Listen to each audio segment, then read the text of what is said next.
8,000 plus in this room. We only have 2 board councils. We don't have 10. We don't have 4. We don't have 200. It's 2. So they did something that's above and beyond all their peers. Because you can't get a board council with only a big leg. You need to promote 20 direct marketing directors. You cannot be a board council if one leg gets 2,000 licensed agents and you only do 500 outside of that. No. You can't do it if a leg does 2,000 recruits and you do 200 outside of that. It's got to be a very balanced business. And these guys were able to do it. So the first person I want to bring up, we were earlier looking at some old pictures, and I was looking at a picture at the first big event that we had, and Jose standing there giving a speech, and I'll never forget when we started PHP, it was only him and Marlene, and everybody else said, we don't think PHP is going to make it. They didn't come with us. It was only Jose and Marlene, only.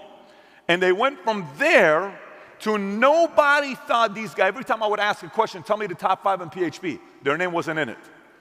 Tell me the top 5 in PHP. Well, you know, Jose's a personal producer.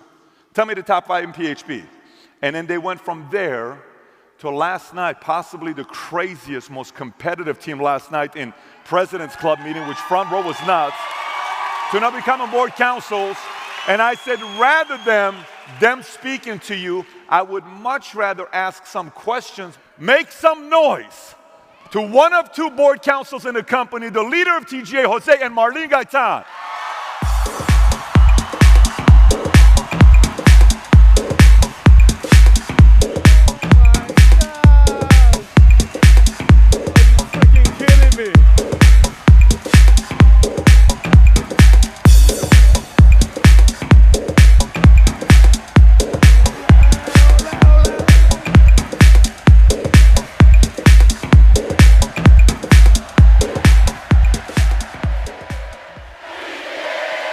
Okay.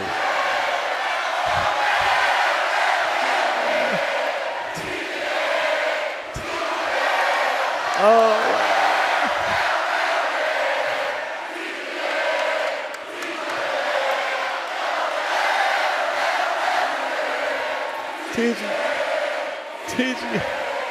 Oh. Madness here. TGA. Woo! That's loud, man. All right, grab seats, TGA. Love it. So first of all, before we get into a list of questions, let me have everybody grab seats, please.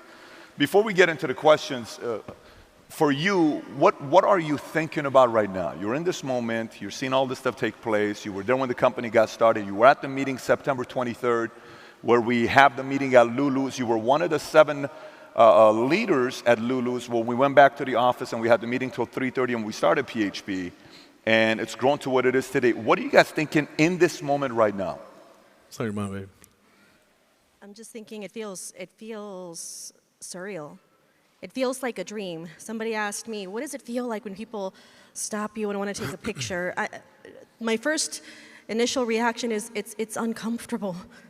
Like, you know, sometimes I walk faster and I don't make eye contact because it's a weird feeling, but I just wish I could just transmit the emotion, and I just wish people could know that, you know, I remember coming here to my first event as a 23-year-old. This was 10 years ago, and I sat in the back, and I remember I was the first one in line.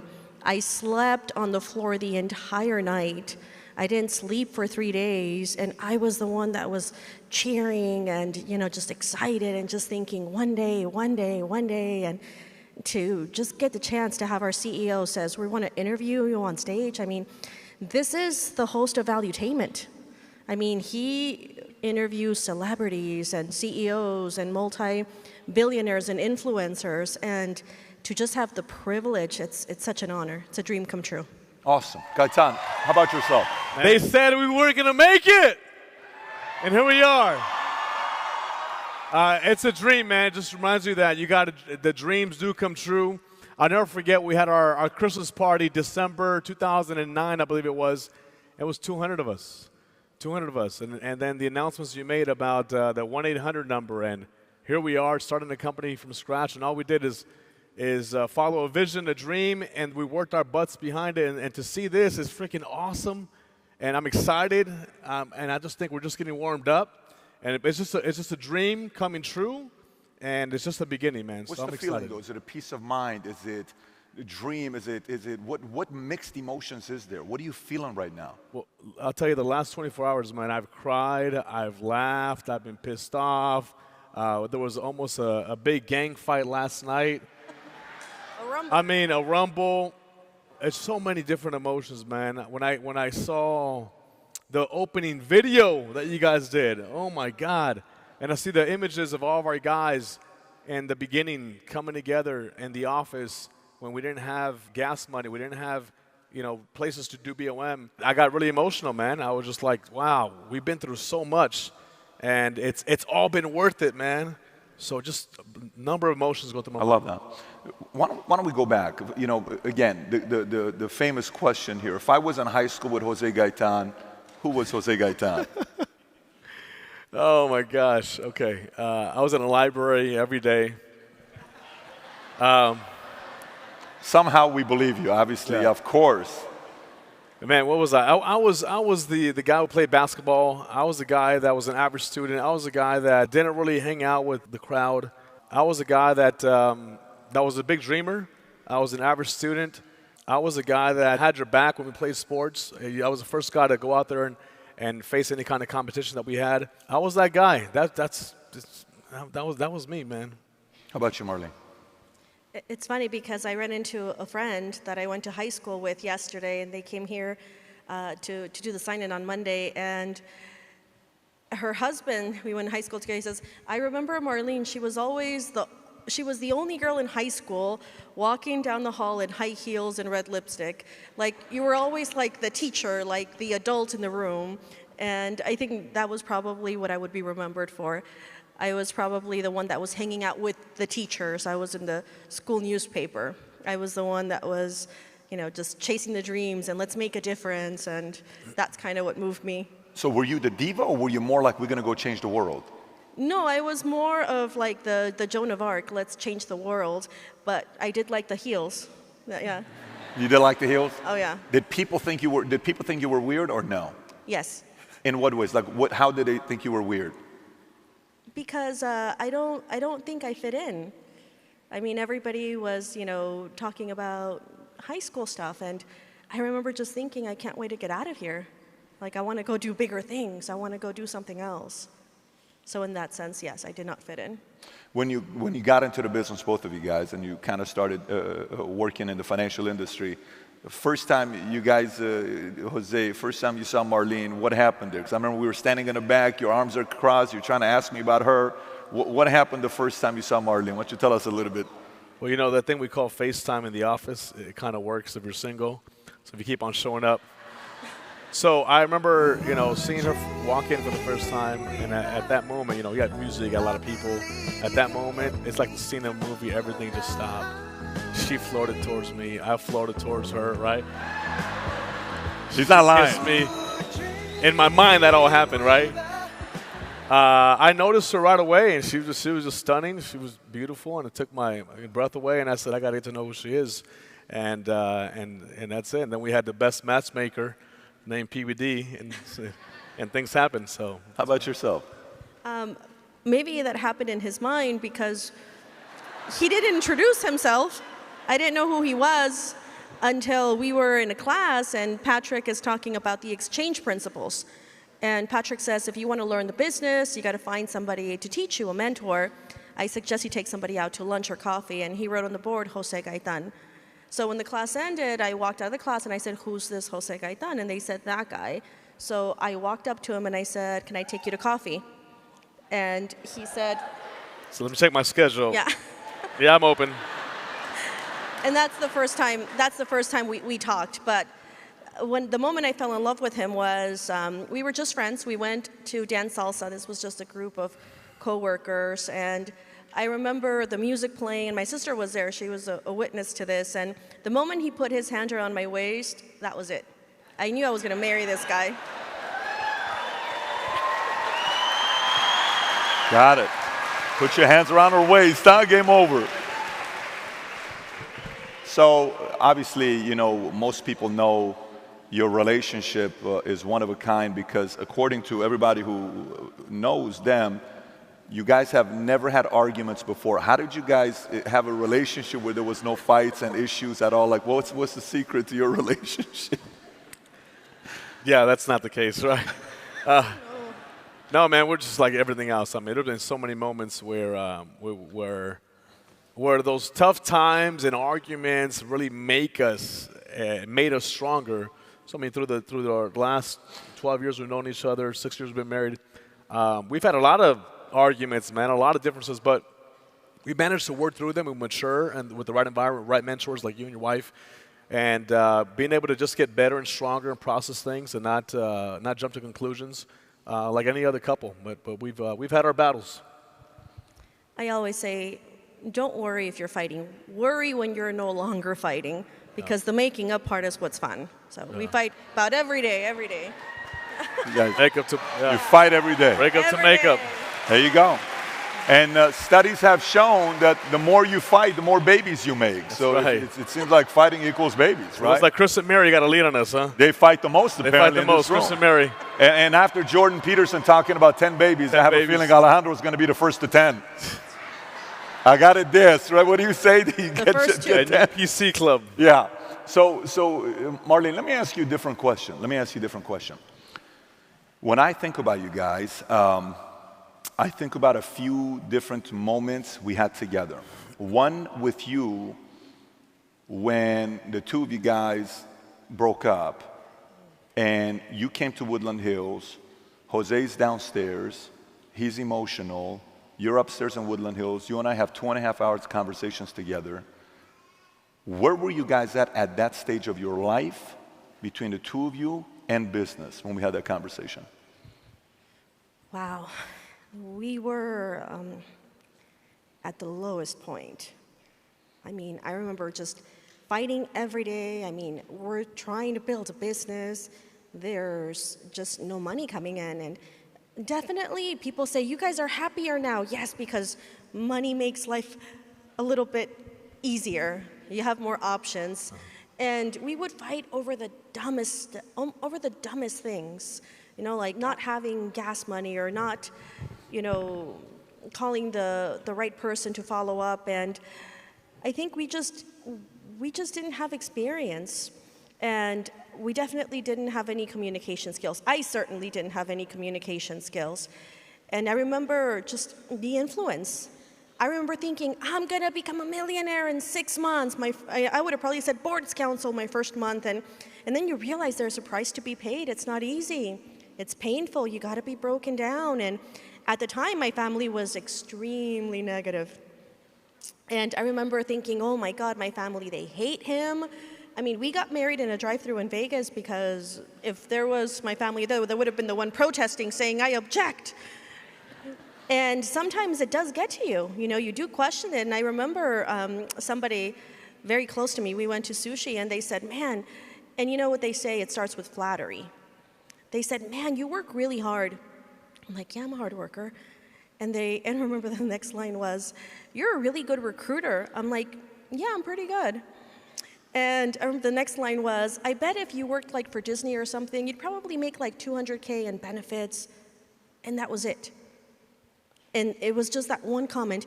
And I went to sleep. I couldn't sleep that night. I was thinking, benefits? I mean, I've never had benefits. That sounds nice. I started Googling, like, how much do these people make? And it's so crazy how just something so small can put just the seed of doubt.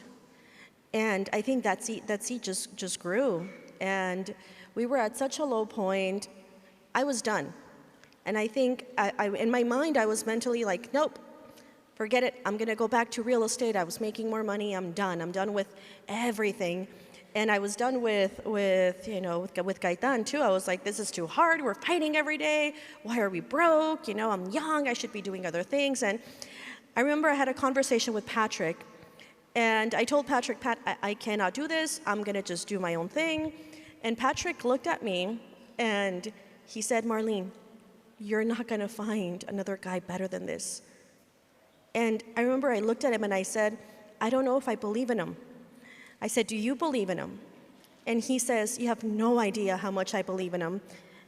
I borrowed his belief at that moment.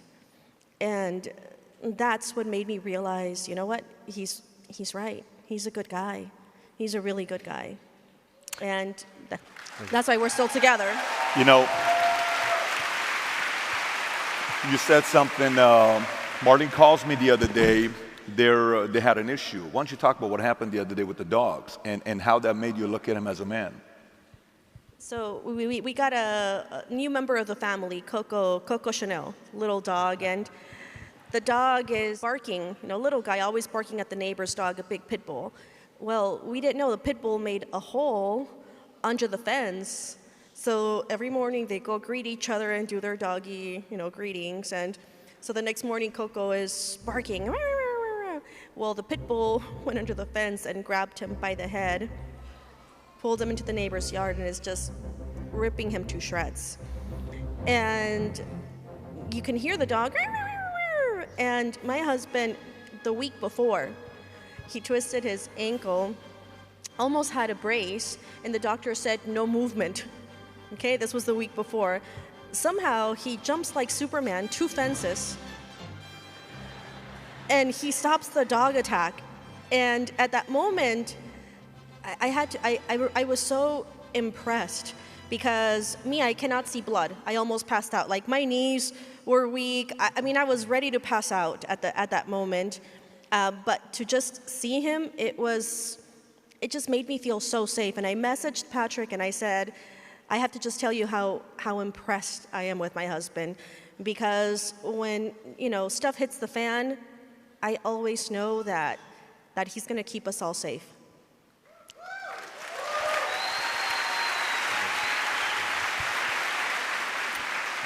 How do you feel? How do you feel you're hearing this? Oh, it's awesome, man. Yeah, well, Coco's recovering. He survived, yeah. Survived. It was bad. Oh my gosh. You can imagine. By the way, I called him. He couldn't even talk. Yeah. He said, I can't talk right now. He was just emotional when I called him. And this is like her dog. Sometimes this is your dog, babe, right?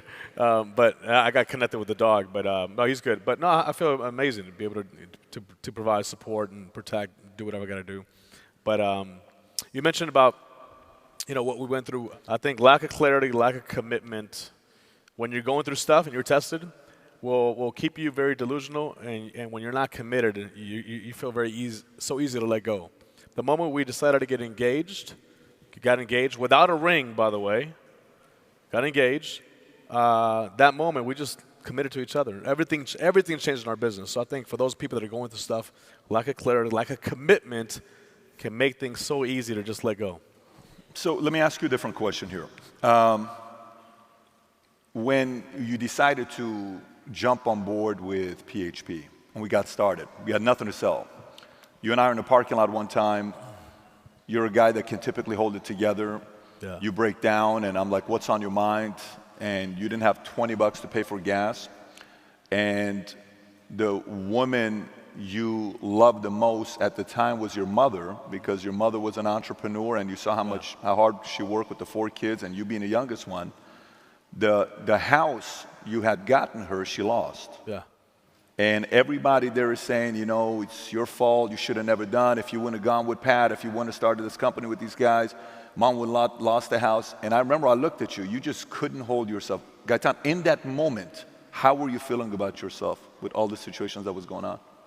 Oh, man, I just felt so much pressure, so much weight on my shoulders, thinking, can I get through this? How can I get through all of this stuff when I have all this pressure financially, family not supporting you, rumors, you're making some bad choices.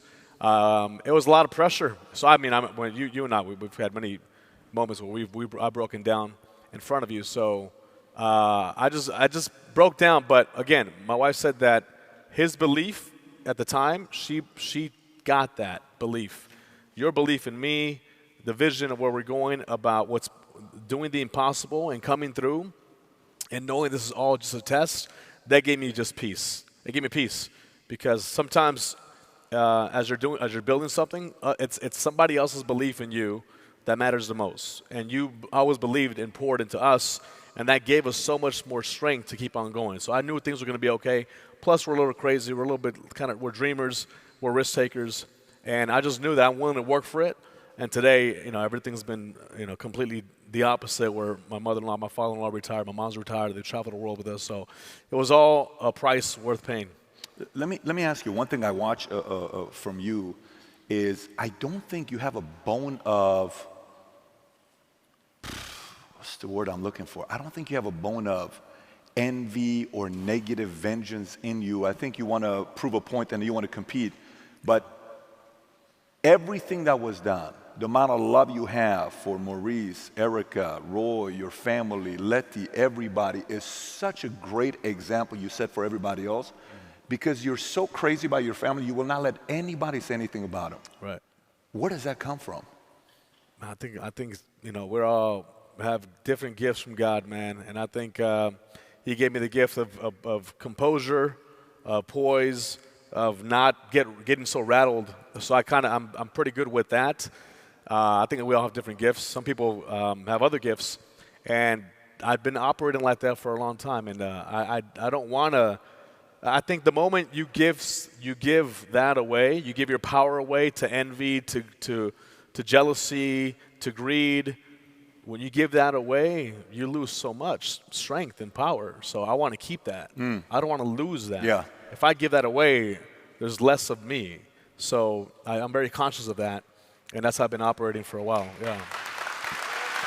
Yeah.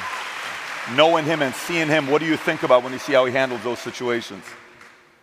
I think one of the things that really attracted me to him was he just believed in himself so much. He was such a dreamer, but he really thought he was God's gift to the planet.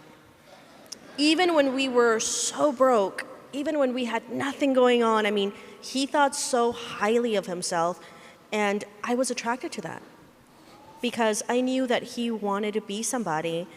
And with Patrick, what you said, it's true. He doesn't have a bone of envy or nothing. I remember when PHP got started, there was, this is in the beginning of our business when we are so broke, and I'm not going to say the name, right? We have a new person in the company, handling our commissions, brilliant person. And at the times we didn't have systems, so we were expecting a pay cycle of like $800. And somehow there was an error and another zero was added, so it was $8,000. And I remember looking at it, and back then, that was $8,000 then would have solved every single one of our problems. And I remember I wanted to see what he was going to do, because I'm a big believer that, if you lie on the little things, you lie on the big things. So I pretended not to see it. And I stepped back, and I was looking at him watching his computer, and I really wanted to see what he was going to do. And he's looking at the computer, and he types back an email, and then he stepped away. So, of course, I ran to the computer because I wanted to see what he typed. And he replied, "You accidentally overpaid us." That's when he won me over, because I realized he just had character.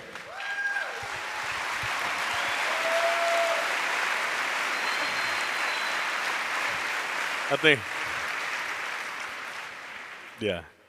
what Raul says at that time, it was, we were going to fix it anyways. We were going to fix it anyways, right? It was good to see that, but. So the name comes out. Where is Moral? I got to see Moral afterwards. It's okay. Jose, this is a serious question for me. You've had multiple nicknames I've given you. You've had Rico Suave. You've had what's the second one? Seabiscuit, the horse, and then you had Mexican JFK. Which one's your favorite? It depends what video you play of me. That's right. Right? Yes. So some videos that come out, then that we have, but man, it's got to be probably Seabiscuit, man. The story of the underdog and giving that underdog a shot to go out there and prove everybody wrong. One of my biggest drivers, having a chip on my shoulder. The biggest advice, I think Mario had asked, what's the best advice someone told you that allowed you to reach success? The biggest advice was simply a statement, and the statement was, "You'll never make it in business." And I'll never forget that. So many times I think Seabiscuit, they looked at Seabiscuit, who would never make it. And I can relate. And now we've proven a lot of the haters wrong that we made it. Yeah, we were on a conference call once. And this person on the conference call said, if you can remind all of us what he said to you on the conference call. Conference call by someone that you used to run with in another company. And that was my former upline. I met Patrick. I wanted to work with him because you're a lot local to me. So we get on a conference call. And I haven't made any money. I'm brand new. Just got my license after 8 months. Haven't done anything. And I want to work with Patrick. And this person who hardly has no relationship with me at all says, I am not going to sign this form no matter what you do. And no matter what, even if you are working with him or with me, Jose, you will never make it in this business. And that's the best thing he told me, by the way. Because now, years later, I believe every single measurable category, this guy who's been in business for 20, 25 years, we've beaten every single category he's in right now. So.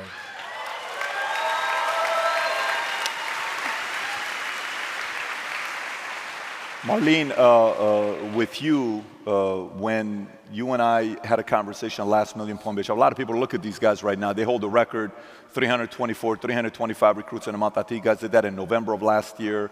And you did 288,000 points minus a big case. If we put it as volume, you guys have the biggest month base shop-wise without one big case, 288,000 points.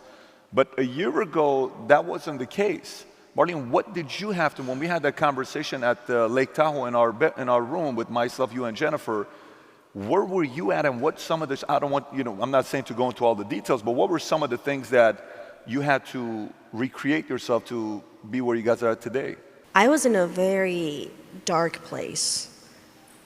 I was in a place where I was very frustrated. I was very unhappy.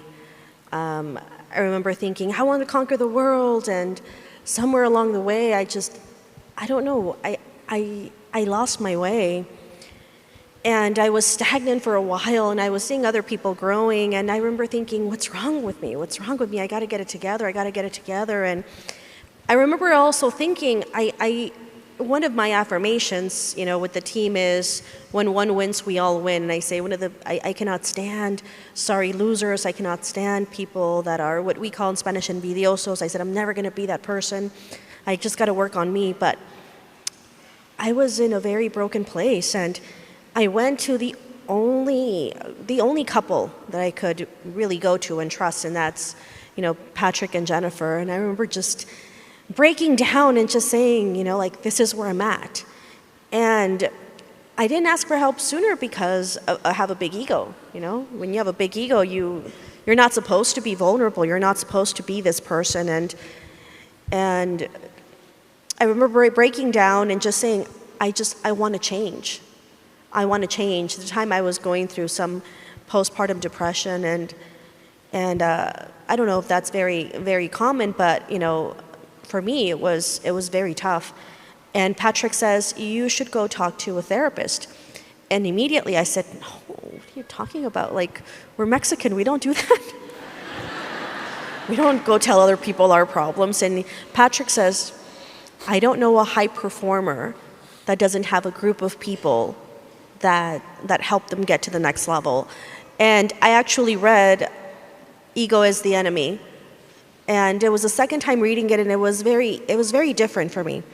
I realized he was right.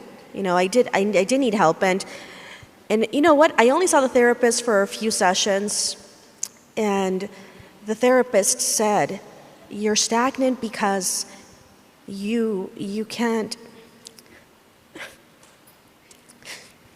He said, "You don't believe that you deserve to win because of your guilt." And at that moment, I realized that I kept having these thoughts in my head that were not mine. I knew that. But I remember thinking, God, I need your help. I have to get over this. I forgive myself. And the therapist says, maybe it's just a chemical imbalance. And I remember I did blood work for the first time, and I just realized, maybe it really is just that. And that session took such a weight off my shoulders, because in that instant, I realized that there's grace and that I wanted to reinvent myself. like never before. I had this obsession of, who I wanted to be, and I wanted to be bigger, and I wanted to be better, and I wanted to be an example for women everywhere, that it doesn't matter where you're at. It only matters where you're going and who you want to be. And right now, I have to tell you, I'm in such a good place. And I don't think I've ever had this much clarity.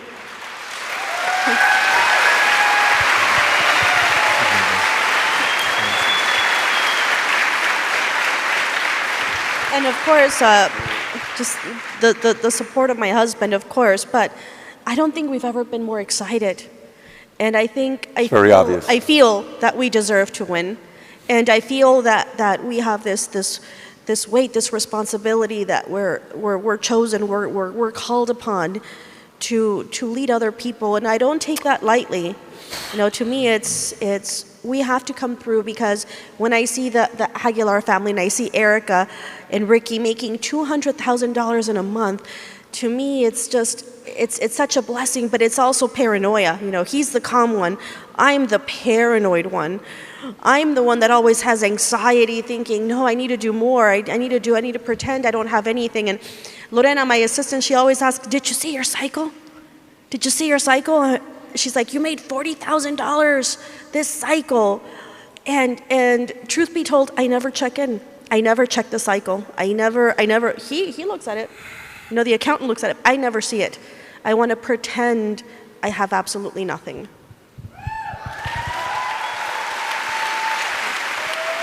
So, between how many people in your organization made over $100,000 just this month? Right now, the top 5, I think number 5 is Trujillo, who made $51,000. Number 5. There's 23. Alejandro Aguilar. By the way, how old is Trujillo? He's 23 years old. 23 years old.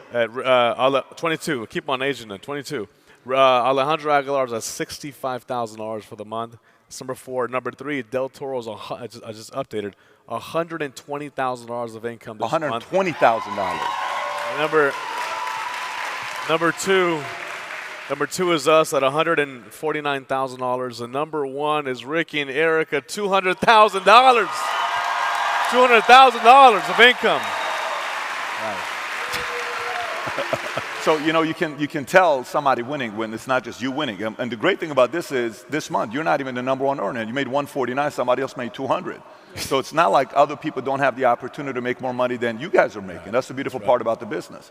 But Marlene, I think what a lot of people would like to know here is, I'm certain a lot of people want to know this. This may be a technical question, so I know you don't like technical questions, but don't ask me about fire. No, it's going to be a very technical question here. So, between you, your brother and sister, you guys made $270,000 this month. Yourself, Hector, and Erica. Yes. What the hell did your dad cook for you guys? Like what? How many guys would like to know the food? Because maybe there's some special spice they're putting in this Mexican food. So what did you guys eat? Like what was going on there? Because all 3 of you guys are crazy competitors. The best ceviche. The best ceviche in the house.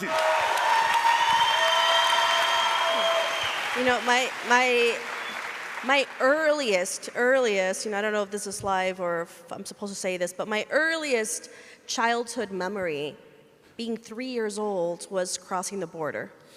And I remember my dad was holding me, and we crossed the river, and I remember it was at nighttime, because I remember looking at the moon, and I remember being wet. So when they say mojados, like, I get it, okay?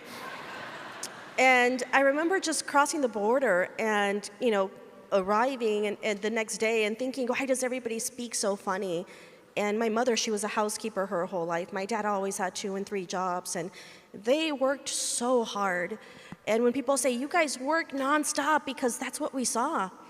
And we never had this, victim mentality of we don't see them. We just felt this gratefulness of just thanking, thankful. And when we go back to Mexico and, they show us this is where you would be living, I mean, we cannot help but be grateful. So I think we owe it to them to do big things. And I think all of my siblings, we all feel the same way. I love that. And we're going to hear from them later on. It's going to be great. Just so you know, when she gets up, she's going to talk a lot of smack about me. She's very good at doing that, but she does it in the nicest way possible. So tell us, what's next for you? What's next? Now you're here. You got what you got going on right now. You're doing pretty good for yourself business-wise. You got yourself a nice blue Lambo. You're getting ready to make some moves to a different city. What are you guys thinking about next? What's the vision for you next? We just want to be counted on. We want to be able to come through, be the backbone for the company, be able to lead by example. And we said being a 50% team, you called a new vision yesterday with the numbers. We want to have 50% of that be the 40-minute guy or the team. And just come through for the company. Make sure that we're in the history books and everything that you said, the vision you painted, the accomplishments, history, we're going to be there. We want to make sure that it comes true. We're a part of that. We started the company. Now we want to make sure that we write the last chapters of that and it comes true. That's what's on my mind. Marlene, how about yourself? What are you thinking? One of our affirmations to the team is, we expect you to be better than us. We expect you to be bigger. I mean, this is what we tell our kids, right? We expect you to do better than us. And for us, it's extremely important to set a really good example. But, you know, it's our dream is just to have people that are bigger than us and better than us. And it's not about being a king for us. It's about being a kingmaker. And I think that is our obsession. My second obsession, and this is my life obsession, is to win a Nobel Peace Prize. So I'm going to take my ownership money and use that. And to me, that would be just validation that I was put on this earth to do something special. So you know, it's crazy. First time I met Marlene, she said this when she was 23 years old. And I said, she's absolutely off a little bit, and I love it. And then she said it again. The next time I put her on stage for 2 minutes, she said it again. Then the next time I put her on stage at a convention, she said it again. She has probably said that, honestly, I don't even know, 500 times, 1,000 times? I've heard you say it so many times, it's insane. So when you say it so many times, you believe it 100%. Again, give it up to Jose Marlene Gaytan for being the second board counsel of the company. Phenomenal job.